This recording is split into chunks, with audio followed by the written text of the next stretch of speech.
Señor Jesucristo es el más excelente de todos los maestros. No solo porque Él tenía una manera de enseñar dinámica, no solo porque era un maestro que hacía uso de la erudición, sino porque Él enseñaba desde lo concreto, desde argumentos concretos y sólidos, porque no es un maestro que ha acumulado experiencia de los años y que puede enseñarte a partir de lo que ha vivido, trayendo del pasado las vivencias, el contenido que ha aprendido, sino que Jesús lo ve desde otra perspectiva y Él enseña desde una perspectiva mucho más eficiente, porque Él es Dios. Y como Dios puede ver el pasado, puede ver el presente y también puede ver el futuro. Así que cuando Él enseña, no lo hace como quien da un pronóstico, no lo hace como el que trata de adivinar qué cosa puede suceder en el futuro, sino que cuando Él enseña lo hace desde una base concreta. Esto es lo que va a acontecer, esto es lo que va a pasar. Y eso pues por supuesto nos llena de tranquilidad. Por eso nosotros podemos sin temor a equivocarnos decir: es el más grande de los rabinos, es el más grande maestro. ¿Cuántos dicen amén a eso? Tiene una enseñanza precisa, una enseñanza certera. No es como la que los maestros que nosotros tuvimos en la secundaria o en la primaria, o incluso nuestros padres que también nos enseñaron, porque yo no sé si a usted le ha pasado, pero por lo general muchas veces nuestros padres nos daban consejos que luego nosotros decíamos: pero tiene un poder de adivinación, porque me pasó lo mismo que me dijo que me iba a acontecer. No sé si a usted le ha pasado. Tu padre te dice: no hagas esto porque te va a pasar aquello. No camines por aquí porque te puede acontecer. No andes con fulano o con mengano porque puede pasar aquello. No tomes esta decisión, no te subas ahí porque te vas a caer. Y hay veces tú decías: bueno, pero mis padres tienen poder de ver el futuro, tienen premonición. Pero no, realmente es la experiencia que han acumulado de los años. Pero Dios tiene una manera de enseñar mucho más precisa, porque Él puede ver el cuadro completo. Él ve todas las cosas. Así que este texto que nosotros tenemos delante precisamente es uno de esos. Jesús está enseñándoles y les está enseñando desde la verdad concreta y les está diciendo que al 100% esto es lo que va a pasar. Así que como todo buen maestro sabio y el Dios Todopoderoso es quien nos enseña, nosotros tenemos como los discípulos en este contexto abrir nuestros oídos, abrir nuestro corazón y nuestra mente, porque quien nos está enseñando es el creador del universo. Así que no podemos perdernos ni un detalle de lo que Él quiere enseñarnos en esta mañana, porque tal y como Él lo dijo, se cumplieron las palabras, no solo en los discípulos, sino en toda la iglesia. Y también estas palabras que Él está enseñando se han cumplido en cada uno de nosotros, de los que estamos acá. Así que voy de esta manera pasar a mi primer punto en esta mañana, que tiene que ver con los tropiezos, y es específicamente es una declaración: espera tropiezos. Espera los tropiezos. Yo quiero que ahora hagamos un ejercicio, una dinámica. Le mires al que está a tu lado y le diga: espera los tropiezos. Díselo al que está a tu lado. Eso es algo que tenemos que esperar siempre. Espera los tropiezos. Y Jesús está enseñándole a sus discípulos que la vida no es color de rosa, amado. Jesús les está diciendo aquí a sus discípulos que la vida muchas veces es fuerte, es cruenta, es atroz, y que no pueden vivir pensando que todo va a salir bien. Tienen que poner los pies sobre la tierra. Él le está diciendo: van a sufrir momentos agudos de intensa opresión, van a vivir momentos de oposición frontal y brutal también. Van a ser momentos donde van a ser tentados. ¿Para qué? Para que quebranten la ley de Dios. Alguien va a venir precisamente como instrumento del diablo para hacerte caer, para estropear tu visión y succionar tu entusiasmo, para vampirizar tu fe. Entonces tienes que estar claro, porque vivimos en un mundo donde es imposible, note la palabra de Jesús, es imposible que no vengan los tropiezos.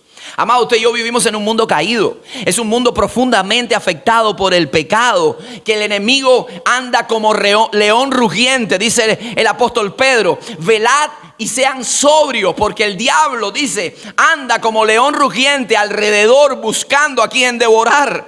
Y el apóstol Pablo también habla de esa verdad cuando le escribe a los Efesios, a la iglesia de Éfeso, y le dice: porque no tenemos lucha contra carne y sangre.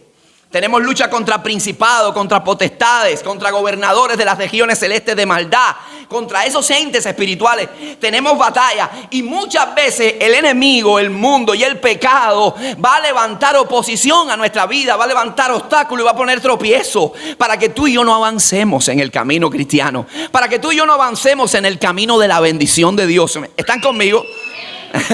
Entonces tenemos que mostrarnos vigilantes, tenemos que prestar atención, porque el enemigo va a levantar gente envidiosa, el enemigo va a levantar gente amargada, el enemigo va a utilizar gente que venga a sonsacarte para sacarte del carril por el cual tú vas. Va a tratar de presentar tentaciones para que tú abandones la visión y te vayas a la mugre que el mundo quiere llevarte y hundirte en el pozo de la desesperación. Pero nosotros tenemos que saber la verdad que nos está hablando el Jesús. Hay una oposición, vendrán los tropiezos y tenemos que estar al tanto, tenemos que estar alerta, tenemos que estar preparados. Nada más hace falta, amado, pasar por la Biblia un rato. Pasar por la Biblia un rato para darnos cuenta de cuánta oposición. Si vamos nada más en el Nuevo Testamento a la persona de Jesucristo, ¿cuántos tropiezos no tuvo Jesús? En su ministerio terrenal, ¿cuántos tropiezos? Fariseos, escribas, saduceos, todos estaban ahí para tratar de estropear la visión. El mismo apóstol Pablo en su carrera misional, cuántos obstáculos, cuánta oposición para que no fuera a predicar el evangelio. En Asia, en Bitinia, en Iconio, donde quiera que él llegaba, donde entraba en el Asia Menor, ahí iba a haber oposición. De religiosos, de paganos, de mundanos, de gente antagónica, pero ¿qué? Que trataban de estorbar el crecimiento espiritual de la iglesia. Y eso lo vamos a ver en la Escritura, en la iglesia naciente en el primer siglo. Esa iglesia que quedó en Jerusalén cuando Jesús subió, ascendió a los cielos, a la diestra del Padre. Pedro, Juan, ¿cuánta oposición no tuvieron? Fueron llevados a foro, fueron llevados ante las autoridades y allí tuvieron que esgrimir con valentía la palabra de Dios. Me acuerdo de Esteban, cómo tuvo que resistir a aquellos oponentes con el mensaje del evangelio. Pero siempre encontraron tropiezos. Y Jesús no fue muy claro. Siempre nos fue claro. Jesús nos dijo: en el mundo tendréis ¿qué? En el mundo van a tener aflicciones, pero damos gracias a Dios que nunca dejó la palabra inconclusa. En el mundo tendrán aflicciones, pero confíen porque yo he vencido el mundo. El Salmo 34 nos dice: muchas son las aflicciones del justo. Muchas son las aflicciones del justo. ¿Cuántos somos justos? Porque hemos sido justificados por la sangre del Cordero. Así que muchas van a ser las aflicciones del justo, pero de todas ellas nos librará Jehová, nos librará el Señor. Eso nos trae gozo al corazón. Usted sabe qué interesante la palabra que Jesús está usando ahí. La palabra tropiezo es una palabra griega que el vocablo es escandalón. Y eso significa poner una trampa, cebar un ancebo, cebar un anzuelo, precisamente ¿para qué? Para hacernos caer, para hacernos tropezar. Y eso es lo que pasa cuando el enemigo viene a nuestra vida. Lo que intenta es hacernos caer. Y Jesús nos habla tan claro porque Él quiere que tú y yo entendamos algo. Que al venir los tropiezos, al Él hablarnos tan claro, a mí me encanta la manera en la que Jesús enseña. Porque Él enseña de una manera diáfana. Él no está dándole la vuelta, Él te habla directamente. Esto es así, esto es asado. No te trata de adornar las cosas. Te dice: esto necesitas entenderlo porque esto te va a librar de otras cosas. Y cuando tú ves estas palabras de Jesús, transmiten tranquilidad al alma. Transmiten tranquilidad al alma. Cuando yo sé que en el mundo voy a tener tropiezos, eso me transmite tranquilidad al alma. ¿Por qué, pastor? Alguien pregunta. Número uno, porque me hace estar alerta. Me hace prender la luz roja. Me hace estar preparado para que, cuando lleguen los tropiezos, estar fortalecido, estar vigorizado, estar sostenido en la fe. Me hace estar preparado. La Biblia dice que el avisado ve el mal y se esconde, pero el sencillo, el simple, dice: sigue adelante y acarrea circunstancias adversas, tiene problemas, fallas, errores. Entonces eso me hace a mí decir: bueno, Jesús me ha dicho a mí, y Él es un maestro veraz, que van a venir tropiezos. Yo tengo que estar preparado para cuando eso llegue. Número dos, eso me impide caer en depresión, porque qué difícil es pensar que la vida cristiana es color de rosa y que a los cristianos no le pasan cosas malas y que a los cristianos no tienen tropiezos. Eso es un cristianismo de Disney. Eso es un cristianismo de Hollywood.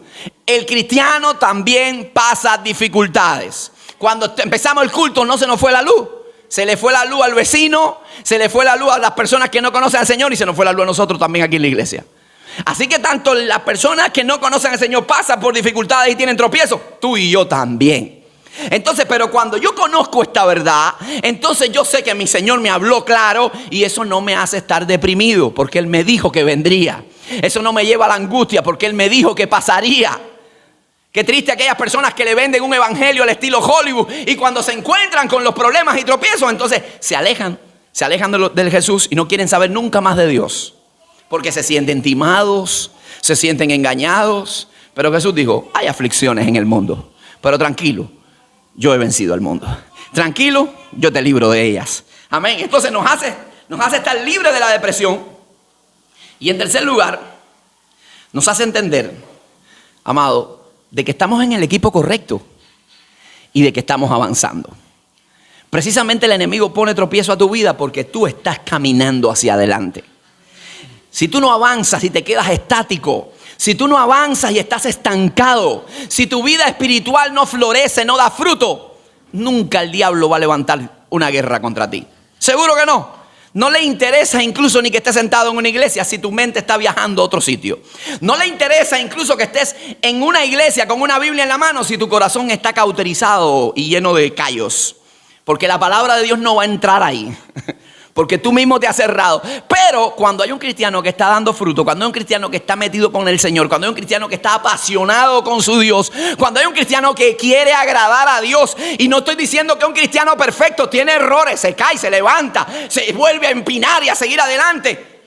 El enemigo va a levantar. El enemigo va a levantar problemas y tormentas y tropiezos. Van a venir. Eso es una señal de que estás avanzando y que estás en el lugar correcto, en el equipo correcto. Aleluya. Así que Jesús dice, no te preocupes por el tropiezo. No te preocupes incluso por aquel que trae los tropiezos. Eso es mío. Esa es mi responsabilidad. Jesús dice, lo tuyo es levantarte, enfocarte, caminar, avanzar, adorarme, no amargar tu corazón por los tropiezos. Y de esa persona o de ese individuo o de ese ser espiritual me encargo yo. ¿Entiendes? Me encargo yo. Y mira lo que dice Jesús para que tengan una noción de lo que Jesús dice. Mejor le fuera. Mira lo que dice. ¡Ay! Y eso no es porque se machucó un dedo. ¡Ay! De quien viene los tropiezos. ¡Ay de esa persona porque vienen los tropiezos! Mejor le fuera, dice, ponerse una piedra de molino en el cuello. Otro texto de Mateo dice, una piedra de molino de asno. Usted sabe lo que era un molino para trillar el trigo. Y era de piedra, eran dos piedras y una se movía encima de otra. Algunos lo han visto por ahí. Pero este molino de asno es una piedra que era movida por un asno. No una persona podía hacerla. Tenía que moverle un asno. Así que mira el tamaño de esa piedra.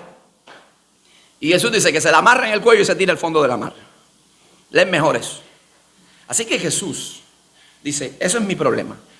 Lo que voy a hacer con los que ponen tropiezo es asunto mío, no tuyo. Solamente tú mantente enfocado y sigue creciendo y no te amargues. Sigue enfocado en caminar hacia adelante.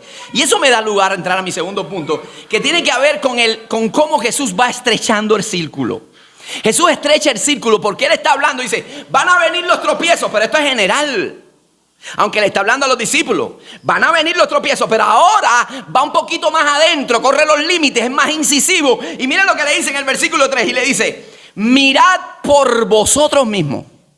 Ahora van a venir los tropiezos, pero ahora mírense ustedes mismos, presten atención, pónganse alerta. Lo que está queriendo decir ahí, hagan un análisis detallado y minucioso de su conducta, precisamente para que ustedes no entren en pecado, no vean a otro entrando en pecado y lo dejen, y ustedes mismos no se conviertan en una piedra de tropiezo en el pueblo de Dios, entre ustedes. Ahora le está hablando a los discípulos, dice, van a venir tropiezos desde afuera, pero tengan cuidado, nosotros mismos no nos convirtamos en tropiezos desde adentro. ¿Se está entendiendo? Cuidado no sea tú el tropiezo de tu hermano. Cuidado no sea tú el que le ponga traspié a tu hermano. Ten cuidado con eso. Eso nos lleva a dos ideas. Número uno es que tenemos que prestar atención a la conducta de mi hermano. Yo tengo que cuidar a mi hermano. Yo tengo que amar a mi hermano. Eso se llama cuidado mutuo. Y si yo veo que mi hermano está entrando en pecado, si yo veo que mi hermano se está descarriando, si yo veo que mi hermano se está yendo en una dirección incorrecta, yo tengo que hacer algo al respecto. Yo tengo que ayudarlo, no lo puedo dejar. Y en segundo lugar, tengo que tener cuidado para no convertirme yo mismo en una piedra de tropiezo. Para no convertirme yo mismo en una piedra de tropiezo.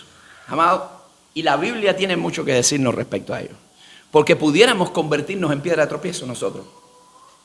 Con nuestros hermanos, malas acciones, quizás palabras que están fuera de tonos y de lugar.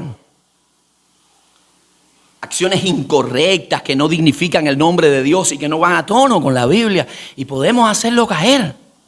Y tenemos que tener sentido de responsabilidad con esto. ¿Qué dice la Biblia? La Biblia nos ordena cuidarnos unos a otros. Y mira lo que dice el apóstol Pablo cuando le escribe a los romanos en el capítulo 14. Lo traje para que ustedes lo vean. Dice, de la manera que cada uno de nosotros dará a Dios cuenta de sí. Cada uno de los que estamos acá vamos a tener que darle cuenta a Dios algún día. Vamos a estar ante el trono blanco. Ahora dice, así que ya no nos juzguemos más los unos a los otros, sino más bien toma la decisión. Esto es un acto de la voluntad. Toma la decisión de no poner tropiezo u ocasión de caer ¿a quién? Entonces la Biblia nos está diciendo, hey, cuidado, porque puede suceder dentro del pueblo de Dios. Ten cuidado, toma la decisión de no ser de tropiezo a tu hermano. Ten cuidado de no ser de tropiezo. Ahora, mira lo que dice también el apóstol Pablo cuando le escribe a los Corintios. Tiene que ver mucho con esto. Pero lo voy a leer en otra versión, en otra traducción. Lo voy a leer en la Nueva Traducción Viviente y mira lo que dice el texto. Dice, pero ustedes deben tener cuidado de que su libertad, que aquí está hablando de personas, déjame ponerlos en contexto un momentico. Aquí está hablando de personas que ya tienen una madurez espiritual. Está hablando de personas que ya tienen una conciencia avanzada, que tienen un conocimiento más profundo de la palabra y que por ese conocimiento ya han llegado a ciertas conclusiones, que saben que hay cosas que realmente no le hacen daño, no nos hacen daño, no nos perjudican en nuestro desarrollo espiritual, en nuestro crecimiento, pero al que ha comenzado, apenas comienza, le puede hacer daño. Al que apenas da sus primeros pasos en la fe, sí le puede hacer daño. Entonces mira lo que dice Pablo. Cuidado de que su libertad no haga tropezar a los que tienen una conciencia más débil. Dice, pues si otros te ven en tu conocimiento superior comiendo en el templo de un ídolo, porque Pablo está hablando de la comida sacrificada a los ídolos, y nosotros sabemos que la comida sacrificada a los ídolos realmente nada es, porque un ídolo nada es, y eso Pablo lo aclara. Nada es un ídolo, un pedazo de yeso, un pedazo de piedra, eso no tiene poder alguno. Si me dan una comida que ha sido sacrificada a los ídolos y no me dicen, me la como y no pasa nada. Pablo está diciendo, no pasa nada. Pero ¿qué va a pasar con aquellos? Porque todo alimento que tú oras y sometes bajo la oración es santificado por la oración y no te va a tocar, porque mayor es el que está en nosotros que el que está en el mundo. ¿Cuánto creen eso? Entonces, pero Pablo dice, ¿pero qué pasará si hay una persona que apenas ha comenzado en el evangelio y te ve comiendo de eso? ¿Qué va a pasar? Se confunde. Es como aquel que dice, y lo quiero poner más práctico a lo popular cubano. Es como aquel que dice, el vino no hay problema. Tomarme una copa de vino, pastor, no hay problema en eso. Yo lo entiendo, no tienes problema. Siempre que te vas a comer una copa de vino en tu familia, en tu casa, en una copa de vino en la comida. Pero ¿qué pasará si cuando tú estás tomándote una cerveza en el coupé, pasa el que es más débil y te ve? Es una piedra de tropiezo. Y vas a tener que responder a Dios por eso, porque en esa persona que hiciste caer está la imagen de Dios y por ella Cristo murió. No, mi hermano, ¿está serio el tema? ¿O no está serio?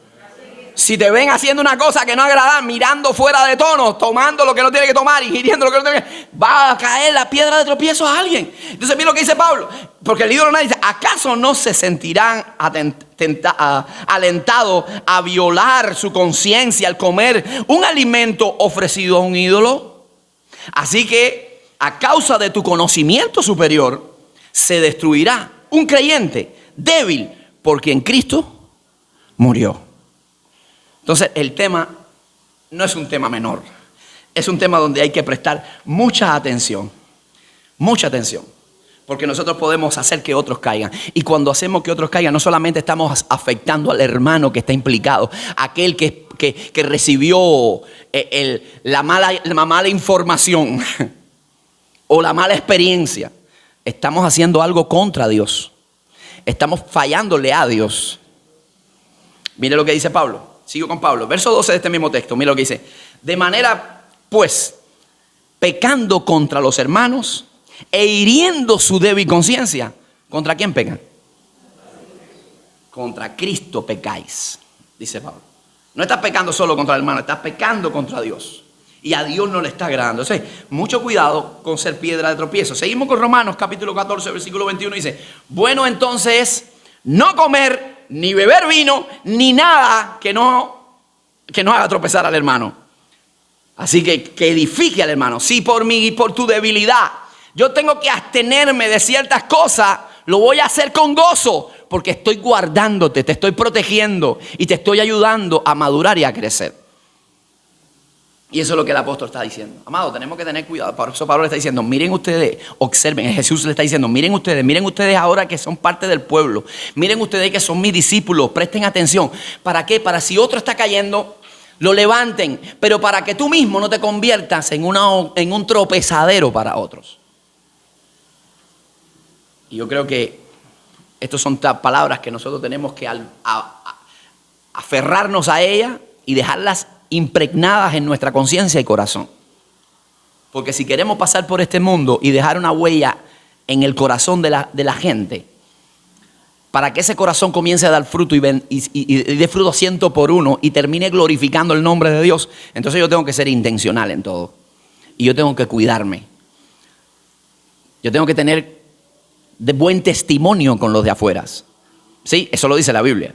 Buen testimonio con los de afuera. No es que el criterio de los de afuera determinan quién soy. No es que yo tengo que estar viendo qué es lo que piensa esa persona de mí, no estamos hablando de eso. Si quiere pensar lo que piénsenos, pero tú no le des ocasión para que piense algo incorrecto. Mientras dependa de ti, vive de manera santa y pura para honrar a tu Dios y para edificar a tu hermano. ¿Cuántos dicen amén? Aleluya.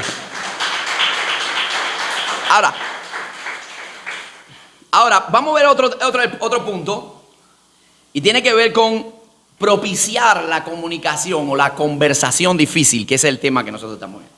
¿Cómo se propicia la conversación difícil? Mira Jesús lo que le dice, pero ahora, miren por ustedes mismos. Pero si te das cuenta que un hermano pecó contra ti, si hay un hermano que cometió un agravio contra ti, entonces ¿qué tú tienes que hacer? Dice, repréndele. Si te das cuenta que el hermano está extraviándose, tomando una dirección incorrecta, redargúyele, repréndele, exhórtale, corrígele. Pero si ha pecado contra ti, también tienes que hacerlo. Amado, yo sé que esto es muy difícil. Es difícil para las dos personas. Para el que falló y tiene que ser reprendido, porque a nadie de los que estamos aquí nos gusta que nos reprendan. ¿Sí o no? ¿Le gusta que lo reprendan? ¿A usted le encanta que vengan y lo regañen? Nadie. A nadie. Pero también es difícil para el que va a reprender, porque es pasar un momento incómodo. Qué incomodidad tan grande es tener esas conversaciones difíciles, donde tú sabes que van a hablarse cosas que pueden herir las sensibilidades. Pero esa última es necesaria siempre que se busque la edificación y siempre que se busque recibir buenos frutos. Yo no sé si a ti te ha pasado cuando tú eras pequeño que tú habías hecho una maldad por ahí por la escuela, habías hecho algo raro, y que tu papá o tu mamá te decía, tenemos que hablar. O llegaste a la escuela y de pronto el tutor o el director te dice, va a la oficina que tenemos que hablar. Oye, se te enfriaba la espina dorsal, ¿sí o no? Te pasa eso, porque tú sabes, esta conversación, tú empezabas a registrar qué hice malo. ¿Qué hice malo? Porque tú sabes que puede ser una conversación difícil. Pero es una conversación que siempre busca la edificación, la restauración, sanar el alma. Entonces esas conversaciones son necesarias. ¿Qué está pasando? Que yo veo que se apaga y se prende la luz. Son necesarias. Son vitales siempre que busquemos la restauración de alguien. Entonces, aunque en un momento determinado nos sea difícil para nosotros hablar con una persona que ha cometido un error, tenemos que sobreponernos a ello, porque estamos buscando algo. ¿Qué estamos buscando? Una restauración, una sanación del alma. ¿Dónde está el grave error? En evitar esa conversación. Ahí sí hay un problema. Ahí sí hay un grave problema. Si tu hijo en algún momento cometió una infracción, una indisciplina en la escuela, y tú sabes que tienes que sentarte con él y tener esa conversación difícil, y tú lo pasas por alto, le estás haciendo daño a tu hijo. Quiero que sepas eso. Le estás haciendo daño a tu hijo. Si se creó de pronto un conflicto, porque esto va en toda dirección. Si se creó de pronto un conflicto dentro de la familia e ignoras hablar de ese tema y le pasas por alto y finges como que nada pasó, estás cometiendo un grave error. Las cosas se resuelven hablando. Hermano, hablando. Tiene que sentarte, tiene que tener esa conversación difícil con esa persona. Porque de lo contrario, ¿sabe qué va a pasar? De lo contrario, usted no va a permitir que esa persona se le quite la venda de la confusión y va a prolongar su tiempo de estadía en el error, en el camino errático. Entonces el problema va a ir creciendo más. Se acrecienta el problema. Número 2, das lugar al razonamiento creativo e imaginativo. Porque entonces la persona, cuando hay una crisis de silencio, empieza a sacar sus propias conclusiones que no son. Y comienza a inventar y a crear conclusiones. Y el problema es como si se le estuviera echando combustible al fuego. Por eso no me dijo eso, por eso me miró de esta manera. Por eso, porque no le importo, porque no. Y esas son las conclusiones que va sacando. Y a lo mejor un problema minúsculo se vuelve una bola de nieve que va rodando y cuando vienes a darte cuenta tienes una avalancha en casa o con el hermano. Entonces es necesario tener esa conversación difícil, amado. Cuando yo voy a la Escritura me doy cuenta de que personas que fallaron, hubo que hablar con ellos, hubo que hablar fuerte con ellos. Tengo ejemplos de ellos. Natán, el profeta, habló fuertemente con David. Cuando David pecó, cuando David cometió no solo adulterio, sino homicidio, mintió. Natán, enviado por el Señor, fue y tuvo que confrontar. Le dijo a David, siéntate y vamos a conversar. Y esta conversación hay que tenerla sí o sí, porque es para la sanidad de tu alma. ¿Y cuántas veces los profetas lo hicieron en el Antiguo Testamento? El profeta Isaías con el pueblo de Dios. Continuamente había conversaciones difíciles. Ustedes se han descarriado, ustedes se han apartado de Dios, ustedes están adorando a los ídolos. Arrepiéntanse y vengan al conocimiento de Dios. Arrepiéntanse para sus pecados sean lavados. El mismo Pablo tuvo que confrontar fuertemente a Pedro porque hubo un momento, y eran 2 apóstoles, amados. Para que usted vea que aquí no hay nadie infalible. Todo el mundo puede fallar. Y ese Pedro, que nosotros vimos haciendo milagros y sanidades y predicando a multitudes que se convirtieron 3,000, 5,000 personas, aceptaron a Cristo y que la sombra sanaba a los enfermos. Ese Pedro un momento comenzó a tener una proyección hipócrita. Y cuando andaba con los judíos, se portaba como los judíos, guardaba el sábado. Y cuando andaba con los gentiles, entonces se portaba como un gentil. Y Pablo tuvo que reprenderlo fuertemente. Dice, tu posición y tu postura hipócrita está siendo de tropiezo para los demás. Entonces hay veces que hay que tener esa conversación difícil. Porque definitivamente eso trae reposo al alma. Porque si no es así, tú no hubieses aprendido todo lo que has aprendido. Porque tu mamá o tu papá te sentaron y te hablaron claro. Esa conversación que tú hubieses querido que no tuvieran. En el horario de las aventuras, cuando ya tú estabas preparado para las aventuras y te apagaron el televisor y te dijeron, tenemos que hablar. Hoy tú has aprendido un montón de cosas. Y hoy tú eres la persona que eres gracias a esas conversaciones. ¿Cuántos dicen amén a eso? Entonces, mire lo que dice la Escritura. Mire lo que dice el Salmo 141. Que el justo me castigue será un favor, dice. Que el justo me castigue será un favor. Y que me reprenda es un excelente bálsamo que no me herirá la cabeza. Cuando se me sienta alguien y me dice tenemos que hablar y me va a lo más profundo de mi corazón y es incisivo como Jesús con la samaritana, es para sacar lo mejor de mí, es para quitar la escoria de mi vida y lograr y hacerme una mejor persona. Porque me está librando del error. Número 2, Proverbios 28-23, mira lo que dice. El que reprende al hombre hallará después mayor gracia. Dice que el que lisonjea con su lengua. El que te hace pasar un momento amargo, ese que te dice la verdad tal y como es, amado, considéralo tu amigo. Que aquel que siempre te dice, tú eres mejor, tú eres bárbaro, tú no te equivocas. Ese es un lisonjero. Es un lisonjero. Adulón, se le dice en el idioma aruqueño. Adulón, es un adulón. Eclesiastés capítulo 7, el hombre más sabio de la tierra, inspirado por el Espíritu Santo. Mira lo que dice. Mejor es oír la reprensión del sabio que la canción de los necios. Mejor es oír la reprensión del sabio que la canción de los necios. Entonces, llegará el momento en que tenemos que tener esa conversación difícil y no la podemos evitar. Si la evitamos, si ves al hermano cayendo, si ves al hermano en el error, si ves al hermano extraviándose y no te dispones a reprenderle, como dice Jesús, esa es la acción más grande de vileza que pueda haber en este mundo y de insensibilidad. Porque sabiendo cuál es el destino que le viene encima, sabiendo cuál es su conclusión, sabiendo cuál es el deterioro que va a haber en su vida y hasta dónde se dirige, aún así decides callarte y dejarlo que caigan en el precipicio. Eso se llama insensibilidad, hermano.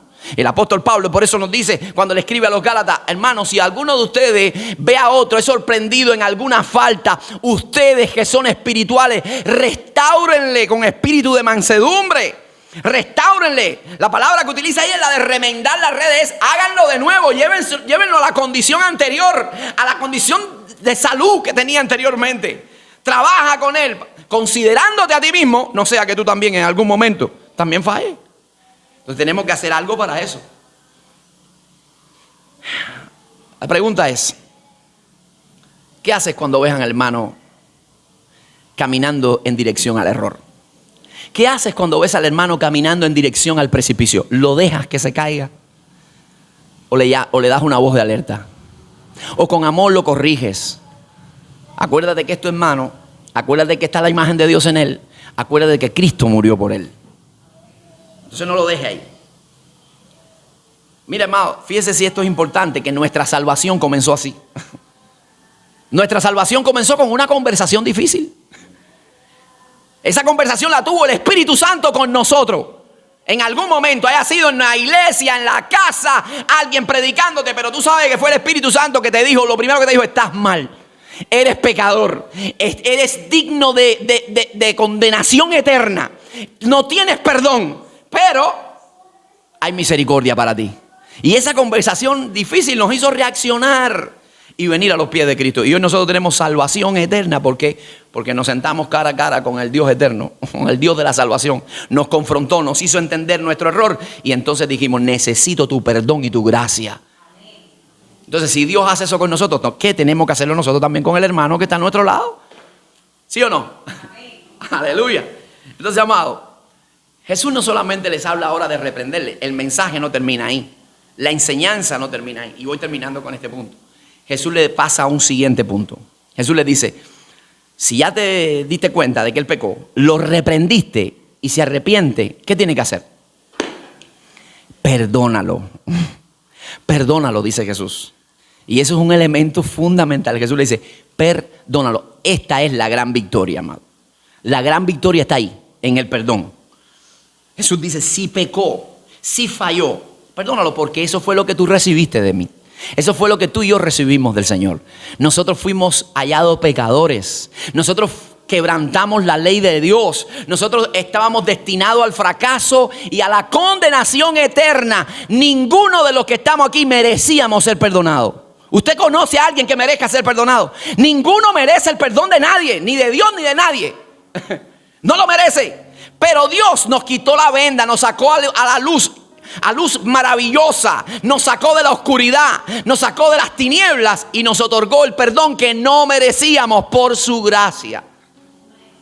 Entonces, lo que quiero decirte con esto es que el perdón a nivel horizontal también hace que las vendas de la oscuridad se quiten, que rompas la dirección que ha tomado y la ganancia que ha tenido el diablo en esa vida. Pero también no se merece y tú lo otorgas por gracia, porque nosotros no lo merecíamos, amado.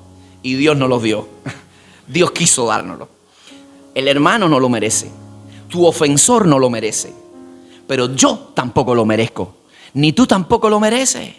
Aquella persona que te hirió lo más profundo de tu alma no merece ni que tú lo perdones. Pero tú tienes que tomar la decisión de hacerlo, porque tampoco nosotros lo merecíamos y Cristo nos otorgó ese perdón. Porque a veces pensamos que nuestros errores son más chiquitos que los del otro. Pero los tuyos son tan grandes como los del otro. Los míos son tan grandes como los del otro. Pero Él nos los otorgó sin reserva. Nosotros tenemos que darlo de esa manera también. Y déjame decirte que cuando tú decides perdonar, no solamente quita las vendas de los ojos, no solamente cortas el ataque del enemigo en su vida o el terreno que ha ganado el diablo en su vida, se benefician ambos. Se benefician ambos. El agresor, el victimario y la víctima. Los dos reciben beneficio. Porque ¿qué es lo que quiere decir perdón? La palabra perdonar que utiliza Jesús en ese texto, la utiliza 2 veces. Significa soltar, dejar libre. Suéltalo, déjalo libre, deja que se vaya, déjalo en libertad. En otras palabras, la palabra perdón significa que la deuda ha sido cancelada. Usted tomó la decisión de esa persona que hizo algo, dejarlo libre de deuda, lo soltó. Y esa persona queda libre de esa deuda, pero usted queda libre de la amargura, del rencor, del resentimiento, de la raíz de amargura, de la miseria espiritual. Usted queda libre también. Entonces, por eso este subpunto se llama la gran victoria, porque el perdón siempre trae una gran victoria, un gran beneficio al que lo otorga y al que lo recibe. A ambos. Así que los dos reciben de ese perdón. Ninguno lo merecía. Ninguno lo merece. Pero aún así tú tomas la decisión de hacerlo. Jesús no los hizo. José perdonó a sus hermanos. Quitó la venda que había en sus ojos. Pregunto, ¿merecían sus hermanos ser perdonados? Usted haga un récord. Haga un récord de todo lo que le hicieron los hermanos. Si usted se sienta con un papelito y un bolígrafo y usted empieza a anotar, lo odiaban, lo metieron en un pozo, lo sacaron y lo vendieron. Y lo tuvo que vivir en una tierra lejana, lejos de su papá, lejos de su madre. Nunca más vio a su madre, lejos en una cultura diferente. Eso, cuando usted pone, y después todo lo que eso trae como efecto dominó, porque luego va a la casa de un extraño, se como siervo, y no solo eso, lo calumnian en esa casa y tiene que salir a una prisión, y hay un tiempo en una prisión. Cuando tú pones a sacar cuenta de todo eso, tú dices, porque tú no solamente tú no te das cuenta que ahora que eso que tú pasaste pasó, resultó, tú se lo achacas a quien te hizo. Porque si ellos no me hubieran vendido, yo no estuviera aquí. Y todo el mundo va cargando, Sin embargo, José dijo, los perdono, no hay en mi corazón nada, ningún resentimiento para con ustedes, no hay, porque todo lo que pasó era propósito de Dios y Dios lo encaminó para bien, para preservación de ustedes mismos. Entonces, amados, no lo merecían, pero Él decidió hacerlo, Él decidió perdonarlo. Lo merecía Esaú perdonar a Jacob, que lo había engañado, que había robado su primer. No, Esaú, si hay algo que debemos exaltar de la persona de Esaú, es eso. Que cuando vio a su hermano, él que había jurado unos años atrás matarlo, porque le había robado su primogenitura, en el momento del encuentro, donde parecía que iba a ser un baño de sangre, terminó con 2 hermanos abrazados, llorando, quebrantándose y besándose. Y me encanta la expresión que tiene Jacob sobre Esaú, porque él le dijo, he visto tu rostro como el rostro de un ángel cuando me has perdonado. Porque, amado, nunca te pareces más a Dios sino cuando tú perdonas. Cuando tú tomas la decisión de perdonar a aquel que no lo merece, aquel que te agravió, incluso aquel que mañana te va a agraviar, amado, eso te hace parecerte a tu Creador. Eso te hace parecerte a tu Señor. Así que, amado, yo creo que la palabra es muy clara y nos enseña a perdonarnos unos a otros. Mira lo que dice el apóstol Pablo en la carta a los Efesios. Antes pues, sed benignos uno con otros, misericordiosos, perdonando unos a otros. Y ahora estos 2 textos que tengo lo van a desembocar en la persona de Jesús. Y dice, como Dios también os perdonó a vosotros en Cristo. Tiene que seguir ese camino. El ejemplo que tenemos que seguir es Jesús. Y dice a los Colosenses, soportaos unos a otros, perdonando unos a otros. Y si alguno tuviere queja contra otro, de la manera que Cristo os perdonó, así también hacerlo vosotros. Tenemos el patrón, no hay justificaciones, no hay excusas. Jesús ya lo hizo, tenemos que hacerlo nosotros. ¿Es una meta que se puede alcanzar? Sí, se puede alcanzar. Se puede lograr. Así que, amado, la pregunta es, voy a ir corriendo, ya es otro texto, pero voy a ir corriendo. La pregunta que quiero hacerle es lo siguiente. Porque Jesús dice, y si después de reprenderle se arrepiente, perdónale. Ya él pasó, ya él se arrepintió y ahora pasó el balón a tu terreno. Porque mientras esa persona no se arrepintió, tú dices, bueno, yo le mira que yo he tratado, pero ahora cuando dices perdóname, ya la responsabilidad es tuya. Ahora te toca a ti hacer los cambios y lanzar a puerta. Así que, pero ¿qué pasa si no se arrepiente? Es la pregunta. Porque si Jesús pone esta condición y dice, y si se arrepiente, es porque puede existir la posibilidad de que alguien te agravió y aún así no se arrepienta, aunque tú lo hayas reprendido, aunque tú le hayas hablado. ¿Qué pasa? ¿Qué hacemos entonces? ¿Qué hacemos, pastor, si la persona no se arrepintió? Bueno, usted sabe que la Biblia nos habla respecto a eso. En Mateo capítulo 18 Jesús nos dice, vuelve a reprenderle. Y hay un texto que se lo dejo de tarea para no atiborrarles tanta información. Pero hay un texto donde en Mateo capítulo 18 donde Jesús dice, si tu hermano es sorprendido, ha fallado, ha pecado, llámalo en lo privado y repréndele. Está diciendo, ten la conversación difícil con él, exhórtale, restáurale. No te oyó, busque a 2 testigos, pero vuelve a hacerlo, inténtalo de nuevo, vuelve a hablarle. Y con esos 2 testigos, háblale. No te entendió, vuelve a hacerlo. Busca a la iglesia, reúnanse y hablen con él. Porque lo que está buscando no es tenerlo por gentil y publicano como termina el texto, sino es buscar la restauración. Mira cuánto proceso, háblalo. Ve con otro hermano, ve con la iglesia, pero sigue insistiéndole. Sigue insistiéndole. Hay veces decimos, no se ha arrepentido, pero nosotros no le hemos hablado nunca, amado. Jamás hemos hablado con esa persona. Seguimos imaginándonos cosas. Seguimos dándole rienda suelta a la especulación, a lo que otro te dijo de él. Tú no tienes nada de él, tú no sabes nada, tú no tienes la versión correcta, pero sin embargo sigue alimentándote de fuego extraño. Y el perdón y el corazón, se sigue encalleciendo. Entonces, amado, ¿qué hacer ya cuando tú has intentado todo y no hay arrepentimiento? Te voy a decir lo que tienes que hacer. Lo que tienes que hacer, número 1 es, entonces, de todas maneras, dejarlo libre. De todas maneras, librar tu corazón de rencor, de odios y de resentimiento. Y último punto, una acotación aquí. Y deja la puerta abierta. Deja la puerta abierta. Porque tú no sabes mañana Dios a dónde lo lleve, a dónde lo ponga, en qué circunstancias. Y ya lo que tú has hecho quedó plasmado en la conciencia, en el corazón. No son palabras muertas, son palabras llenas de vida. Son semillas que han sido sembradas. Y que en su momento, cuando la vida le juega la mala pasada y cuando está ante la encrucijada, comienzan a florecer. Y es ahí donde comienza el razonamiento, como el joven que abandonó al padre, que vino en sí y dice, wow, pero ¿cuántas veces me lo dijo?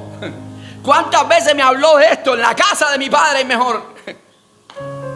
Entonces deja la puerta abierta, déjalo libre, no guardes rencor, no guardes odio, déjalo libre y deja la puerta abierta.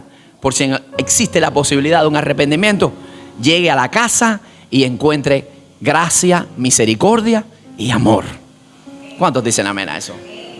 Entonces, amado, finalmente, esto va un poco más al extremo, porque Jesús dice, bueno, y si 7 veces al día, oye, si 7 veces al día Él se arrepiente y viene y te dice, perdóname, tienes que perdonarlo.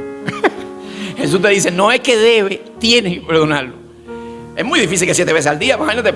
Pero Pedro, que es una persona audaz con la mente, un sanguíneo por naturaleza, Pedro en otro texto comienza a hablar de esto mismo y Pedro dice, pero Señor, y si él pecare, ¿hasta dónde debo perdonarlo?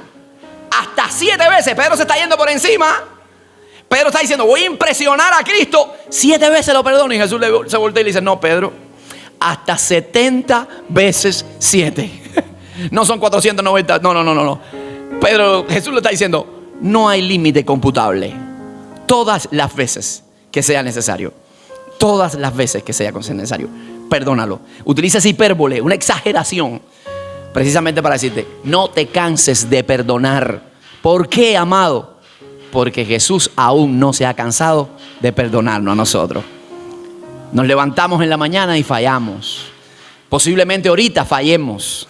Posiblemente la semana que viene volvamos a caer y meter la pata de nuevo, decir algo que no teníamos que haber dicho y nos arrepentimos. Y la paciencia de Cristo aún sigue impoluta, aún sigue ahí, sigue firme y nos sigue otorgando su perdón y su gracia. Así que, amado, ten paciencia con el hermano, ten paciencia con él, camina la milla más, vuelve a perdonarlo, vuelve a tener paciencia, cuenta hasta 10 y perdónalo, porque al final, si has ganado, es porque él se ha arrepentido y ha buscado de ti. Entonces has tenido el gran triunfo, has ganado una gran victoria. y has cubierto multitud de pecados, porque has ganado un alma para la presencia de Dios. Amén. Póngase de pie en esta mañana. Así que tengamos la conversación difícil. Tengamos esa conversación si alguien en algún momento ha fallado, si han surgido conflictos. No te olvides de las palabras del apóstol Pablo: con mansedumbre se corrige. Con mansedumbre.